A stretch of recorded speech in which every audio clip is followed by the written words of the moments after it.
தோழமை கட்சிகள் கூட்டம் நடந்து நிறைவு பெற்றிருக்கிறது அப்படிங்கிறத பார்க்கிறோம். மகாபலிபுரம் அருகே இருக்கக்கூடிய நட்சத்திர விடுதியில் இந்த கூட்டத்திற்கான ஏற்பாடு செய்யப்பட்டிருந்தது.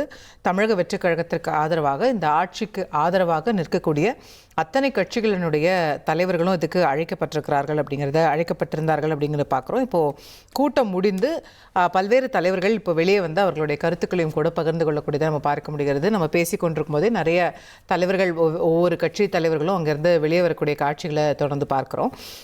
இதில் இந்த கூட்டணிக்கான ஒரு ஒருங்கிணைவு ஏற்பட்டிருக்கு அப்படின்னு நம்ம ஒரு முதற்கட்டமாக புரிந்து கொள்ள முடிகிறது. ஒரு அதிகாரப்பூர்வமாக இது ஒரு கூட்டணி அப்படிங்கிற ஒரு அங்கீகாரம், ஒரு ஒருங்கிணைப்பு அப்படிங்கிறது ஏற்பட்டிருக்கு அப்படின்றத நம்ம முதற்கட்ட கருத்துக்கள், அங்கேருந்து வர கருத்துக்கள்லேருந்து நம்ம புரிந்து கொள்ள முடிகிறது. ஏன்னா கூட்டணிக்கு பேர் வச்சாச்சு, அந்த பேரை விரைவில் முதலமைச்சர் அறிவிப்பார் அப்படின்னு தோழமை கட்சி தலைவர்கள் சொல்லிட்டு போகிறாங்க. அப்படின்னா ஒரு பேர் வச்சாச்சு அப்படின்னாலே ஒரு ஃபார்மேஷன் ஏற்பட்டுருச்சு. இப்போ இவங்க எல்லாரும் ஒன்றா சேர்ந்து வரும் காலங்களில் செயல்பட போகிறாங்கன்ற புரிதல் அதுலேருந்தே ஏற்படுது.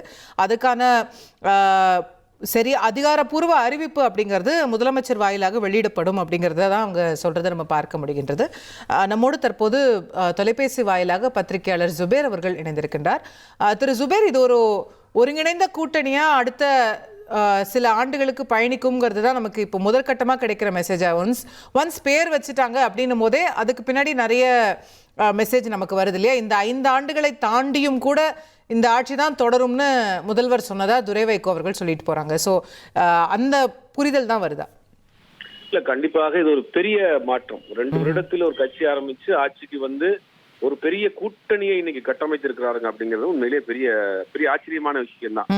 ஏன்னா அதுக்கு அவங்க எடுத்துக்கொண்ட சில முயற்சிகள், தோல்விகள், நிறைய கஷ்டங்கள் எல்லாத்தையும் தாண்டி இன்னைக்கு ஒரு பெரிய வெற்றியை பெற்றிருக்கிறாங்க. கூட்டணி கட்சிகளை அரவணைத்து போறதுங்கிறது ரொம்ப கஷ்டம். அது புதியவர்கள் பண்ணியிருக்காங்க அப்படிங்கும்போது அவர்களை நோக்கி வர்றாங்கும் போது மிகப்பெரிய ஒரு விஷயம் அது. ஏன்னா ஆளுகிற அதிமுக, திமுக கூட்டணியோட சேர்ந்து இருக்கிறதெல்லாம் வந்து நம்ம ஏற்கனவே பார்த்திருக்கோம். ஆனா ஒரு புதிய கட்சியை